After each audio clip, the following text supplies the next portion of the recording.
नमस्कार, मैं हूं किरण और आप देख रहे हैं समझो दिल्ली। इस वक्त मौजूद हूं मैं रोहिणी में, जहां पर हम आपको ले जाने वाले हैं स्ट्रे डॉग्स के घर में। जी हाँ, एक शेल्टर होम जो कि एक आम इंसान ने बनाया हुआ है। कुत्तों के साथ बहुत ज़्यादा ज़्यादतियाँ हम लोग देखते हैं, एक्सीडेंट्स हो जाते हैं और यूं ही रोड पे वे मर जाते हैं और काफ़ी सारी प्रॉब्लम्स इनके साथ हैं। और कोविड के टाइम पे जितने भी पेट डॉग्स थे उन्हें भी लोगों ने घर से बाहर निकाल दिया था, तो काफ़ी परेशानियाँ इनके साथ हैं। तो हम इनसे आज मिलेंगे जो कि स्ट्रे डॉग्स का इलाज करते हैं। कितने ही तकरीबन 3000 तक डॉग्स का इन्होंने रेस्क्यू किया है, इनकी जानें बचाई हैं। तो आइए हम इनसे कुछ बातचीत करते हैं।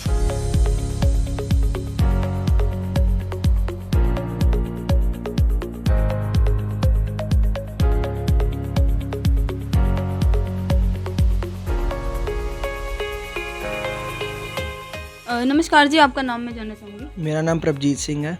अच्छा, वैसे आप क्या करते हैं बाय प्रोफेशन? मैं बाय प्रोफेशन अकाउंटेंट हूँ। मैं एक प्राइवेट लिमिटेड कंपनी में अकाउंट्स का काम करता हूँ। अच्छा, और अभी आप डॉग्स एनजीओ चला रहे हैं? हाँ जी, मेरा ये डॉग एनजीओ है। आई एम द को फाउंडर ऑफ पेरेदा वेलफेयर फाउंडेशन। ये हमने 2 साल पहले स्टार्ट करी थी। एंड मैं वैसे सेवा 14 to 15 ईयर्स की एज से स्टार्ट कर दी थी मैंने। मैं जब से सेवा करता आ रहा हूँ एनिमल्स की। अच्छा, और ये आइडिया जैसे कि बहुत अच्छा आप कर रहे हैं इनके लिए, तो ये आइडिया आपको कब आया और कैसे आया आपके दिमाग में? हाँ, ये आइडिया तो ऐसा कुछ नहीं है। मुझे नहीं पता था कि इनका भी कुछ होता है, मुझे नहीं पता था। तो मेरे बिल्कुल नियर बाय एक जिनको मैं फीड किया करता था, एक छोटा सा डॉग था। उसने बिल्कुल छोटा सा न्यूबॉर्न ही था। तो उसको कोई कार वाला हिट कर गया था। तो मुझे नहीं पता था कहाँ लेके जाना है, कहाँ नहीं लेके जाना। तो मैं अपने न्यू ह्यूमन डॉक्टर पे ले गया। तो जब से फिर उन्होंने बताया कि इनके अलग हॉस्पिटल्स होते हैं, सब होता है, तो फिर मैंने इन चीज़ों में थोड़ा देखना शुरू किया कि इनमें भी इनकी भी मेडिकेशन होती है अलग, एंड हर चीज़ अलग होती है। फिर अलग इतनी अलग नहीं है, मतलब होता वही सब है, बस अलग हॉस्पिटल वगैरह हैं। तो जब से फिर इनकी दुख दर्द देखे इनके हर एनिमल के, तो फिर पता चला ये नहीं डॉग नहीं, बस सब एनिमल्स का रेस्क्यू भी किया है, ट्रीटमेंट ऑन रोड भी किया है, सब किया है।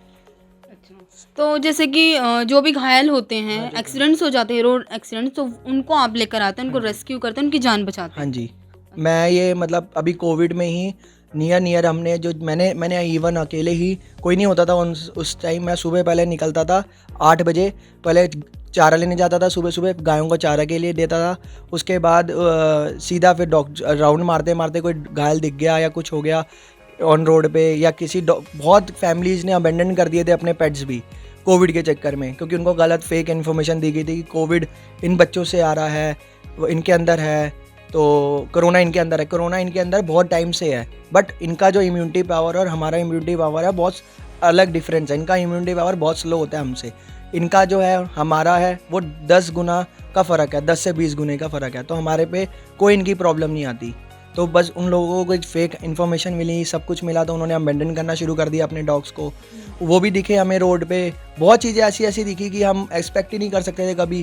एंड रोज़ का मेरा मतलब सुबह शाम घायल जानवरों में निकल जाना। पर मुझे ये चीज़ें बहुत अच्छी लगने लगी थी कि हाँ भाई, चल हम कुछ ऐसी अलग चीज़ कर रहे हैं जो और लोग नहीं कर पा रहे। अब वो लोग भी कर रहे हैं जो हमें देखते थे और हंसते थे कि भाई क्या कुत्तों बिल्ली में लगा रहता है, और कुछ भी कर ले, तेरा कैरियर ख़राब हो रहा है, ये हो रहा है। मैंने लोग सपोर्ट नहीं करते थे पहले। हाँ, इवन कोई नहीं सपोर्ट करता। मेरे घर वाले ही मुझे टॉन्ट मारा करते थे, बट अब वो बहुत सपोर्ट करते हैं हर चीज़ में। अब मैं रात को जैसे 1-2 बजे 3-3 बजे भी घर जाता हूँ यहाँ से, जहाँ से सारा ट्रीटमेंट वगैरह होने के बाद, सबका टेक केयर करने के बाद, खाना पीना सबका हो गया, दवाइयाँ हो गई, फिर अपना सुबह फिर ऑफिस रूटीन से, मतलब हर चीज़ ऐसी चल रही है हमारी। अच्छा, तो ऐसा कुछ नहीं है कि आपको अपनी नॉर्मल लाइफ छोड़नी पड़ेगी इनकी देखभाल करने के लिए? नॉर्मल लाइफ के साथ ही आप इनकी भी केयर कर सकते हैं। अगर आपने कुछ अलग करने का सोचा है तो देखो, ऐसा नहीं है कि आपको नॉर्मल लाइफ, अब आप आजकल के बच्चे देख सकते हो, मैं ये नहीं कहूँगा कि मैं सबको टारगेट कर रहा हूँ। आजकल के स्टूडेंट्स वगैरह जितने भी रहते हैं या जो भी है, वो या आपको लॉन्ज में मिलेंगे, कैफ़े में मिलेंगे या रेस्टोरेंट वगैरह में मिलेंगे, बट मैंने वो कभी वो लाइफ इन्जॉय नहीं करी। मुझे यही लाइफ इन्जॉय करना अच्छा लगा। वो हर एक पर्सन टू पर्सन डिपेंड करता है। मुझे ये लाइफ अच्छी लगी तो मैं यहाँ पे अपना टाइम पूरा देता हूँ। मैंने अपना स्टडी कैरियर वगैरह सब छोड़ छाड़ दिया है, बस सिर्फ जॉब करता हूँ कि इन बच्चों के लिए, बाकी अपना थोड़ा बहुत स्टडी साथ में चली रही है, बाकी तो। बेजुबान जानवरों को आप इतना दुख दर्द समझते हैं? रोड एक्सीडेंट्स भी हो जाते हैं तो कोई देखता भी नहीं है इवन ऐसा? हाँ, अभी यहीं सेक्टर 13 का ही केस आया था, बहुत टाइम हो गया उस केस को। वो रोड पे मतलब कोई झुग्गी वाले उसको पाला करते थे, बहुत अच्छा है, हेल्दी डॉग था वो, कम से कम भी वो 35 kgs का था। तो मुझे कॉल आई थी, मैं ऑफिस से जस्ट निकला ही था, तो मैं फटाफट सीधा उसी के पास गया, पहले देखा था उसको, वो अनकॉन्शियस हो गया था और उसके ब्लीडिंग इतनी हो चुकी थी, क्लॉट हो गए थे, सब हो गया था, इतनी ब्लीडिंग थी, कोई हाथ नहीं लगाता क्यों ब्लीडिंग है, कोई वैसे जानवरों को हाथ ही नहीं लगाता है, काट लेगा, ये कर लेगा, वो कर लेगा, क्योंकि पेन में होता है, कुछ भी कर सकता है।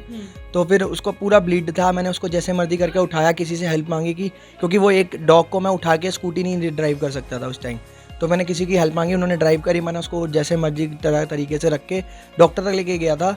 तो वो एक इंसिडेंट मेरे पास साथ ऐसा था कि मतलब बहुत लोगों ने देखने के बाद भी आगे बढ़ के कोई नहीं आया। बहुत बार हुआ है, मैंने अकेले गाय को रेस्क्यू किया हुआ है, इतनी बड़ी गाय को अकेले रेस्क्यू किया, कोई हाथ नहीं लगाता। वैसे सब कहते हैं गाय हमारी माता है, पर जब बेजवानों की आवाज़ आती है कोई आगे नहीं आता, कह रहे मर रही है तो मरने दो। इवन रात को कोई उठा के भी मतलब स्कूटी मतलब अपनी बाइक गाड़ी से या बाइक से कोई मतलब वो नहीं स्टॉप नहीं करता कि 1 मिनट का टाइम है हमारे पास या 2 मिनट का है, एक बार उनको क्रॉस करने दो फिर चले जाओ। नहीं, उनको इतना पेशेंस नहीं है, वो हॉर्न पे हॉर्न गायों को देते रहेंगे, मतलब उनके हॉर्न से वो स्पीड अप कर लेंगी। यार इतना उनका 650 किलो का शरीर है, उनको तो टाइम लगेगा ना वॉक करने में, पर लोग ये चीज़ें समझते नहीं हैं। और एक और क्वेश्चन कि जैसे कि ये आप जो काम कर रहे हैं, ये गवर्नमेंट को ये स्टेप उठाना चाहिए था, तो गवर्नमेंट कितना कुछ करती है इन जानवरों के लिए? देखो अगर ढंग मतलब आपको कॉन्स्टिट्यूशन या सब चीज़ की बात बताऊं तो गवर्नमेंट के पास सब कुछ है, बट गवर्नमेंट वो उस लेवल तक लाना ही नहीं चाहती एनिमल्स एड जो देने चाहिए। अगर मैं ये चीज़ कहीं बाहर या कहीं और कोई और कंट्री में करता, या कोई भी मेरे जैसे रेस्क्यू करता है एनिमल्स का, या जो सेवा करता आ रहा है या कोई भी करता, इवन उनको मतलब रिवॉर्ड्स मिलते हैं, पर हमें वो उस रिवॉर्ड्स की नीड नहीं है। हमें बस ये रिवॉर्ड चाहिए गवर्नमेंट से कि आप अपने हैंड से कि जो दूसरे जितने और भी बंदे हैं जो सेवा कर रहे हैं, करना चाहते हैं, वो क्यों नहीं कर पाते? पैसा नहीं है, ठीक है। अब मैंने ये वाली जगह जो हमने जहाँ पे मेरा शेल्टर है अभी रोहिणी में, इसी जगह को मैंने कोविड में बनवाया क्योंकि मेरा एक सपना था और वो सपना इतनी जल्दी पूरा हो गया कि मैंने 200 गज का एक रेंटेड प्लॉट लिया, ठीक है। अब वो बाहर से मैंने पैसा लिया किसी से उधार पे, थोड़ा फैमिली से लिया, जो मेरी थोड़ी बहुत सेविंग थी मैंने वो ली और बहुत लोगों का सपोर्ट मिला उसमें, तो वो जगह मैंने यहाँ पे ली और हमने अभी लगभग जून से इसको स्टार्ट किया था और अब तक दिसंबर तक हमने यहाँ पे 15 to 2000 जानवर हमने यहीं पर ही सेव करे हैं और कुछ गए भी हैं अपनी, मतलब उनकी कंडीशन ऐसी हो गई थी कि वो ऐसी कंडीशन में हमारे पास आए थे। तो ऐसी है, बस मैं गवर्नमेंट का हमारे साथ ये रहता है कि गवर्नमेंट अगर स्टेप लेना चाहती है ले सकती है, बट वो लेना नहीं चाहती, वो एनिमल एड नहीं प्रोवाइड करती। वो उनको करती है जिनके पास पावर है, एक्सट्रीम पॉलिटिशियन का सपोर्ट है, तो वहाँ जाके थोड़ा बहुत उनको मिल जाता है। बाकी हम जैसे छोटे मोटे जो, हमें ये नहीं है कि हम छोटे मोटे हैं या कुछ है, बट हमें ये चाहिए कि गवर्नमेंट अपने पास ही वो सारी पावर ले, हर एक हॉस्पिटल खोले हर 10 किलोमीटर में या हर 20 किलोमीटर में। हमारे यहाँ पे बहुत गवर्नमेंट हॉस्पिटल है, बट उनके पास उतनी फैसिलिटीज़ नहीं है, उनके पास सर्जरी के इक्विपमेंट्स ही नहीं है, वो उतना चार्जेस ले लेते हैं। ठीक है, आप चार्जेस लो, हमें कोई इशू नहीं है, बट कम से कम आपके पास सारी फैसिलिटी तो हो ना। एनिमल हॉस्पिटल्स के कैसे हालात हैं इस वक्त? मैम एनिमल हॉस्पिटल की क्या बात करूँ मैं, जब इंसानों के हॉस्पिटलों में इतना रश है और एनिमल्स की क्या बात करूँ। उनके पास अपनी दवाइयाँ होती है, उसके बाद भी वो बाहर से मतलब अपने इन बच्चों के लिए बाहर से लिख देते हैं दवाइयाँ कि जाओ बाहर से जाके सामने वाले केमिस्ट से ले आओ, उनसे उनकी कमीशन सेट है।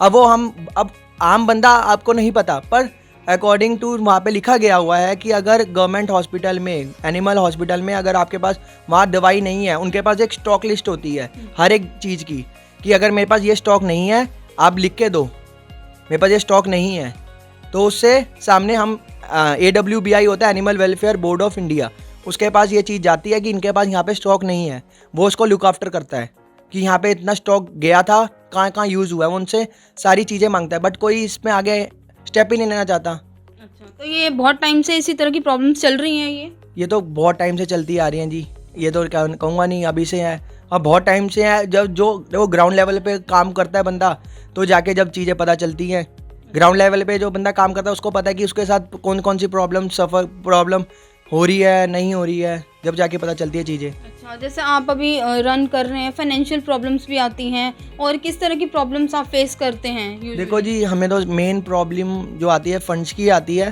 क्योंकि कभी कभी तो हम तो यही है जी, सुबह उठते हैं, शाम तक देखते हैं, तो बस इतना खर्चा हो जाता है कि अब क्या ही बताएं, उसका तो कोई बताने का लिमिट ही नहीं है। क्योंकि अब एक बच्चे कम से कम भी 3 से 4 बच्चे हमारे रोज़ वेटरीजन के ब्लड टेस्ट होते हैं, ट्रीटमेंट हुआ, उसके बाद उसके जो अकॉर्डिंग टू ट्रीटमेंट वो कुछ स्पेशल इंजेक्शंस आते हैं जो ह्यूमन में चलते हैं, वो यूज़ होते हैं। बट हम उसका भी देखते हैं कि कुछ ना कुछ करा जाए। जैसे कि हम आप एक जैसे ब्लड में इन्फेक्शन ज़्यादा हो गया, 30,000 से ऊपर चले जाता है अगर TLC, तो उसके लिए एक मैनोफेनम इंजेक्शन आता है, वो स्पेशल ह्यूमन का इंजेक्शन है TLC को स्टॉप करने के लिए। वो 2 से 3 दिन दिया था, उसकी कॉस्ट ही 800 रुपीज़ है। अब वो 2 बच्चों में यूज़ हो जाता है हमारा। वो मतलब हमने कम से कम भी वो 800 रुपये का इंजेक्शन वो स्पेशल हम इन बच्चों के लिए यूज़ करते हैं। अब वो कोई कहता है भाई तू गधा है, क्यों इतने पैसे वेस्ट कर रहा है। मैं कहा भाई तुम गधे नहीं हो तो हम गधे हैं, कोई नहीं। समझते नहीं है, सपोर्ट नहीं करते हैं। अच्छा, और अभी आप कितने तक डॉग्स को रेस्क्यू कर चुके हैं? मैं अभी तक कोई ऐसी गिनती नहीं है कोई डॉग्स एनिमल्स की, मतलब 3000 अबव हैं। अच्छा, आप कर चुके हैं। हाँ, इतने तो हो ही और गए। यहाँ पर अभी कितने रहते हैं? अभी मेरे पास अप्रॉक्स 60 है, 60 प्लस है। वैसे कैपेसिटी कम की है, बट हमने उसको थोड़ा सा ऐसे सेपरेशन कर लिया था जब हम बना रहे थे कि थोड़े एमरजेंसी डॉग्स ऐसे आ गए तो कुछ ज़्यादा की हो जाए। पर अभी हमारे पास 60 डॉग्स हैं। अच्छा, और जैसे कि और भी जैसे एनजीओज, एनिमल एनजीओज होते हैं और भी हैं जो कि मदद करते हैं, तो कोई सपोर्ट या फंडिंग मिलती है आपको? देखो जी, वैसे अगर हम अगर वेलफेयर का काम कर रहे हैं, एनजीओ का होना ना होना कोई नहीं है। अगर हमारा, जैसे आपने पहले भी पूछा, गवर्नमेंट का सपोर्ट, अगर गवर्नमेंट ही सपोर्ट करी, कोई एनजीओ होने का फ़ायदा ही नहीं है। एनजीओ मतलब बना इसलिए गया कि अगर गवर्नमेंट नहीं देख रही तो लोग ये समझते हैं कि गवर्नमेंट हमें हेल्प कर रही है। आधे लोग तो यही कह देते हैं कि भाई आपको तो गवर्नमेंट पैसा दे रही है। मैंने कहा भाई एक बार साथ रह के तो देखो, सुबह से शाम तक पता चल जाएगा आपको। नॉन प्रॉफिट ऑर्गेनाइजेशन, बट हम वो प्रॉफिट अब सामने वाला डॉक्टर की दुकान में जा रहे हैं हम, डॉक्टर तो नहीं समझेगा ना, उसने तो अपनी पूरी रेंट निकालना है, लड़कों की तनख्वाह निकालनी है। अब वो ये करता है, डॉक्टर ये कर सकता है कि भाई डॉक्टर बहुत पेश हमारे आजकल के डॉक्टर हैं, क्योंकि अब आजकल जो स्ट्रे डॉग्स में देख, आप इंडी डॉग्स, स्ट्रे डॉग्स कह लीजिए, इंडी डॉग्स कह लीजिए, उनसे ही उनकी अब आजकल जो कमाई है, उनके लिए तो कमाई है, उनका जो घर बार इनसे ही चल रहा है, स्ट्रे डॉग से। पेट डॉग इतना नहीं जाता जितना स्ट्रे डॉग जाता है डॉक्टर पे आजकल, क्योंकि आजकल बहुत एनिमल लवर्स हैं जो हर डॉग को लेके जाते हैं, जो मेरे जैसे हैं रोड रेस्क्यू कर रहे हैं, एनिमल्स को लेके जाते हैं। अच्छा, और मैं पूछना चाहूँगी जैसे कि लोगों की जो थिंकिंग है, अभी जैसे कि नया साल आने वाला है, तो आप क्या कुछ ऐसे चेंजेस चाहते हैं सोसाइटी में, लोगों में या सिस्टम में, तो आप बताएं। देखो जी, अभी हमारा एक सबका मतलब जितने भी एनिमल्स लवर है सबका यही एक, जैसे कि कोर्ट में प्रोटेक्शन चल रही है कि जल्दी से जल्दी जो 50 रुपीज़ की आप पेनल्टी है वो हटाई जाए, क्योंकि हमारे जो लॉज है उसमें सिर्फ एक जानवर को मारने की पेनल्टी है जो 50 रुपीज़ की है बस वो 1980 से चल रही है, जब से हमारा कॉन्स्टिट्यूशन अमेंड अभी तक अमेंडमेंट नहीं हुई है। कितनी बार कौन सी वहाँ पे क्या कहते हैं अपना असेंबली में बिल के लिए बात हुई है, पर वो कभी बिल पास ही नहीं किया गया है। बट वो अब आजकल के जितने भी यंगस्टर्स हैं, सारे हैं जो एनिमल लवर है, सब इसी चीज़ का वेट कर रहे हैं कि कब ये 50 रुपीज़ की जो पेनल्टी है जाके आगे बढ़े और 10,000 50,000 अकॉर्डिंग टू जो भी लोगों में डर बने था। हाँ, लोगों में डर बने, क्योंकि लोगों को डर ही नहीं है। अगर आपने कुत्ता को गाड़ी से हिट कर दिया या कुछ कर दिया तो उनके लिए पास डर नहीं है कि भाई कुत्ते की तो जान गई है, गाय की तो जान गई है। भाई उनको नहीं पता उनके पीछे भी तो फैमिली है, उनके छोटे बच्चे हैं। अब कितने केसेस ऐसे आते हैं, अब मदर होती है जब क्या कहते हैं अपने बच्चे को डिलीवरी देती है, उसके बाद वो प्रोटेक्टिव होती है, ठीक है। अब वो वहाँ पे कोई आता जाता बंदे को उसने काट लिया, ठीक है, उस काटने के बाद उसको मदर को मार देंगे, बच्चों को उठा के अलग रिलोकेट कर देते हैं। भाई वो तो और वो हो जाएगी, एग्रेसिव होएगी।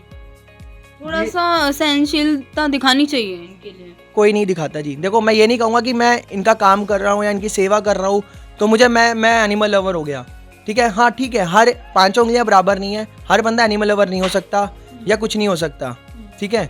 बट हमें ये चीज़ दिखानी है कि पर उनको इतनी मतलब बेरहमी से ना मारा जाए कि वो मतलब ऐसी मौत मरे कि फिर तो कोई बात ही नहीं रहेगी। उसको डंडों से मार दिया, तेजाब डाल दिया उनके ऊपर, जहर दे के मार दिया, उनके पीछे जो बच्चे हैं वो तड़प तड़प के मर जाते हैं, क्योंकि मदर का दूध ही नहीं मिलेगा तो उनको, वो तो तड़प तड़प के मर जाएंगे। और आम बंदे को, जो मदर ही अपने बच्चों को फीड कर सकती है, हर बंदा इंसान नहीं कर सकता। अब हमारे पास है, जैसे हमारे पास कोई पपी आ गया या कुछ आ गया, अब उसको 3 टाइम से 4 टाइम दे रहे हैं, हर 2 आवर्स में उसको फीड देने की ज़रूरत पड़ जाती है। अब हर 2 घंटे में कौन बंदा दे पाएगा? सबका ऑफिस होता है, सबका कुछ ना कुछ, वो तो मदर है जो अपना टाइम निकालेगी, अपना वो करेगी, जाके फीड करेगी। वो लोग नहीं समझते, उनको नहीं पता ये चीज़ें।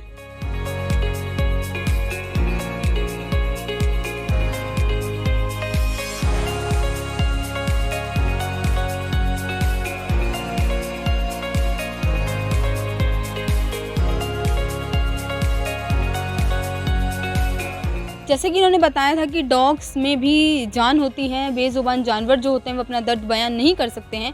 और साथ ही साथ इन्होंने अपने साथ हो रही प्रॉब्लम्स के बारे में बताया है कि कैसे लोग कितनी निर्दयता से इनके साथ व्यवहार करते हैं, इनको छोड़ देते हैं, एक्सीडेंट्स करके चले जाते हैं। और एक बहुत बड़ा चेंज चाहते हैं जो कि हमारे सिस्टम में है कि एक किसी भी जानवर को मारने की पेनल्टी सिर्फ़ और सिर्फ 50 रुपये है। जी हाँ, सिर्फ एक जान को वे सिर्फ 50 रुपये अगर ले लेते हैं तो सिर्फ 50 रुपये देके वो छूट सकते हैं। तो ये चाहते हैं कि इसमें थोड़ी और स्ट्रिक्टनेस होनी चाहिए और लोगों को और सरकार को भी इनकी तरफ थोड़ा ध्यान देना चाहिए, क्योंकि बेज़ुबान जानवर किसी को कुछ कह नहीं पाते हैं, उनकी मौतें हो जाती हैं और एक्सीडेंट्स में यूं ही मर जाते हैं, हाथ पैर कट जाते हैं इनके, तो ये इनका इलाज कर रहे हैं खुद से। तो हम चाहते हैं इन्हें थोड़ी बहुत और मदद मिले लोगों से। आप हमें अपनी राय बताएं कि ये सही कर रहे हैं और इनको और भी ऐसा करना चाहिए और भी ऐसे डॉग्स के NGOs खुलने चाहिए। अपनी राय हमें कमेंट सेक्शन में ज़रूर बताएं। ऐसे और लेटेस्ट अपडेट्स देखने के लिए बने रहे हमारे साथ। कैमरा पर्सन विपिन के साथ मैं किरण, समझो दिल्ली।